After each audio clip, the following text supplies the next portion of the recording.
everyone, I'm going to be trying to persuade you and the rest of the audience to stop drinking and driving. An individual is killed every 51 minutes just in the United States. This is 27 people a day, 189 people a week, 756 people a month, and 9,072 people a year.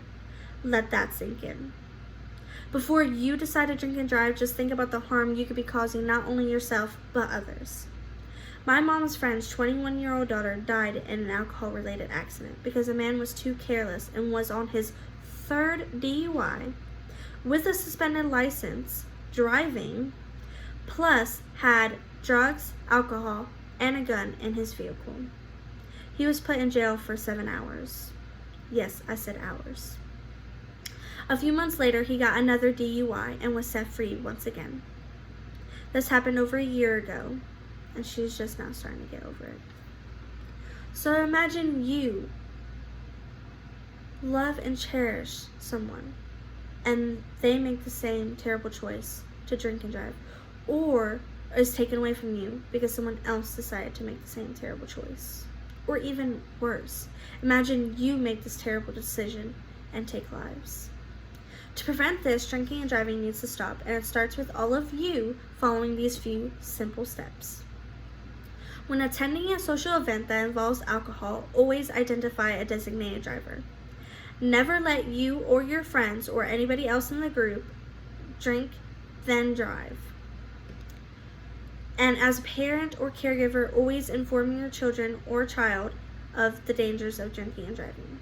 Those are just a few small steps, but they could save so many innocent lives. The issue with this is that not everyone will follow these steps, meaning there's many individuals that will still get harmed or killed. Did you know that a drunk driver will drive, on average, 80 or more times before getting caught for the first time?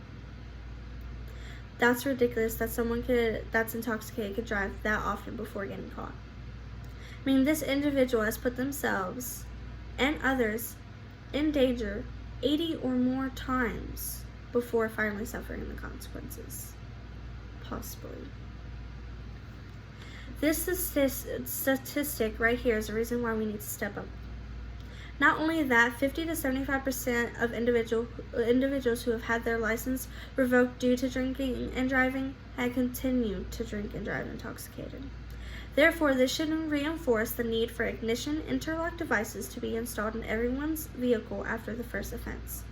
This may seem harsh, but it could save so many lives. You think that number is shocking enough? Every 120 seconds or 2 minutes, somebody is injured due to a drunk driving incident. There are a few scenarios that could make an impact, though.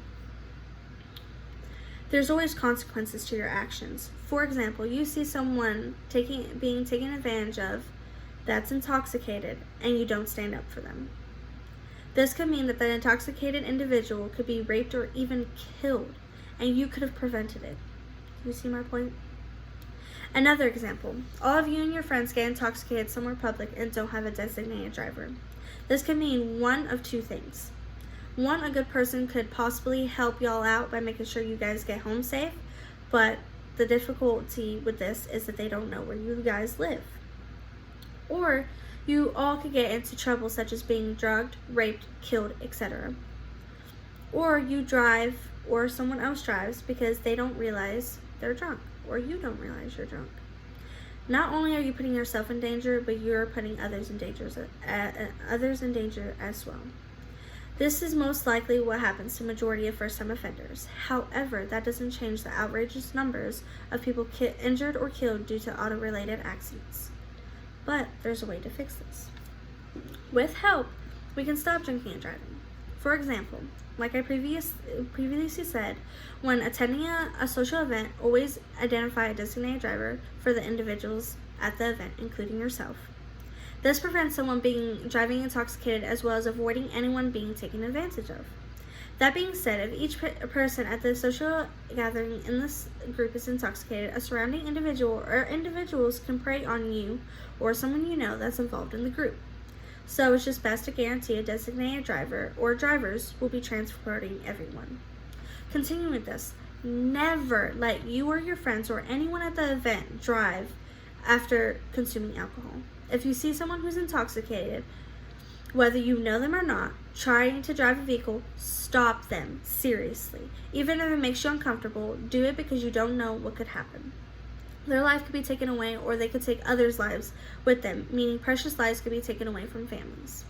Lastly, as a parent or caregiver, talk to your child or children about the dangers of drinking and driving. Can I have a raise of how many of you are parents or parents-to-be?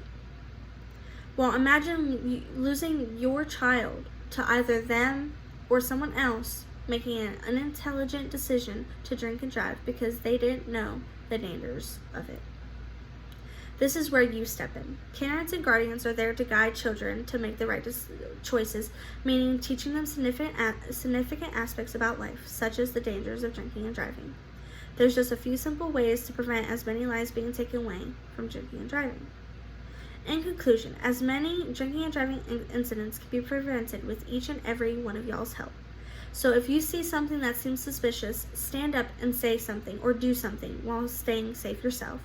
Always be responsible and as safe as possible while drinking, even if that requires help, and never drink and drive. Lastly, always remember that it could be you or a loved one that could be affected by an alcohol-related incident. So stay safe and have a blessed day. Thank you.